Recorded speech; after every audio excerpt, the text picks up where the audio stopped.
నువ్వు ఏం బుద్ధి లేకుండా ఇట్లాంటి పనులు చేశానని అని గడ్డి తినిపించి బుద్ధి చెప్పాల్సిన పరిస్థితిలో వాళ్ళ పార్టీ కూడా ఏ విధమైన ఆయన మీద చర్యలు తీసుకోకుండా అచ్చోసిన ఆమోదం వదిలినట్టు వదిలింది.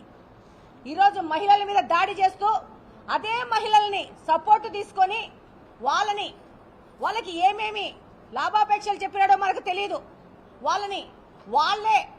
వాళ్ళకే మెజారిటీ ఉంది, వాళ్ళే ఎక్కి మాకు ప్రొటెక్షన్ కావాలని అనడము, వాళ్ళే నినాదాలు చేయడము, వాళ్ళే పోడియం ఎక్కడము, వాళ్ళే రచ్చ చేయడము.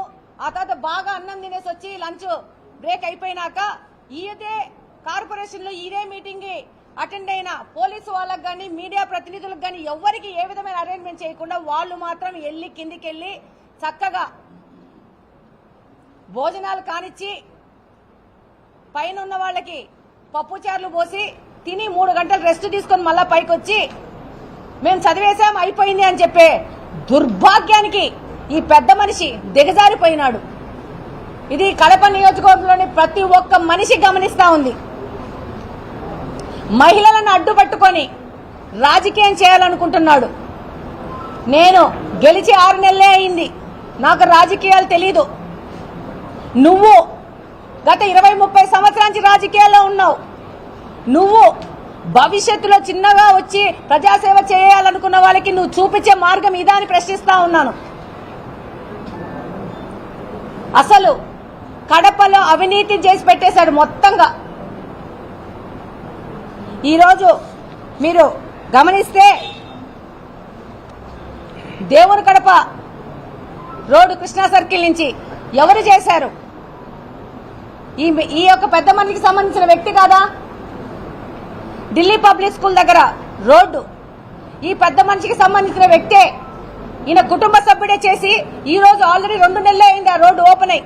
ఆల్రెడీ క్రాక్స్ వచ్చి నాణ్యత లేని వర్క్ చేశాడు. దాని మీద చర్యల గురించి మాట్లాడుతున్నాడా? ఈ రోజు మాసాపేటలో టెంపుల్ ని పగలగొట్టినారు. కార్పొరేషన్ వైపు నుంచి ఒక అగ్రిమెంట్ అయ్యి టెంపుల్ ని మేమే కడతామని చెప్పినారు. కట్టినారా? ఎన్ని రోజులైంది టెంపుల్ పగలగొట్టి? ఈ రోజుకి ఎన్ని రోజులు కావాల్సి ఉంది? దాని గురించి ఏమైనా చర్యలు ఉన్నాయా? అన్నమయ్య విగ్రహం తీసినారు. ఆ రోజు అక్కడ ప్రాంతంలో ఉన్న వాళ్ళకి మేము మళ్ళా కట్టిస్తాం ఆ గుడిని, మాది బాధ్యత అని అగ్రిమెంట్ అయ్యారు. దాని గురించి ఏమైనా చర్యలు ఉన్నాయా? ఎన్ని మసీదు స్థలాలు, ఎన్ని చర్చిలు అన్యాక్రాంతం అయిపోయినాయి ఈ కడపలో, దాని మీద చర్యలున్నాయా? ఈరోజు అవినీతి ఎంత ముందుకెళ్లిందంటే వీళ్ళకి గుళ్ళ స్థలాలు, మసీదు స్థలాలు, చర్చి స్థలాలు కూడా వదలని పరిస్థితుల్లో అవినీతి చేశారు వీళ్ళు. ఈ రోజు తెలుగుదేశం పార్టీ అధికారంలోకి వచ్చింది. ఇక్కడ ఎమ్మెల్యే తెలుగుదేశం పార్టీకి సంబంధించిన ఒక మహిళ గెలిచింది. ఈ రోజు తెలుగుదేశం పార్టీకి 8 మంది కార్పొరేటర్లు వచ్చినారు అనే విషయాన్ని డైజెస్ట్ చేసుకోలేక ఒక కుర్చీ అనే డ్రామా మొదలుపెట్టాడు.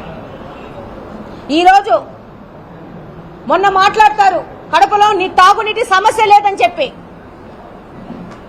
గాంట్ నుంచి ఉమ్ముతారు.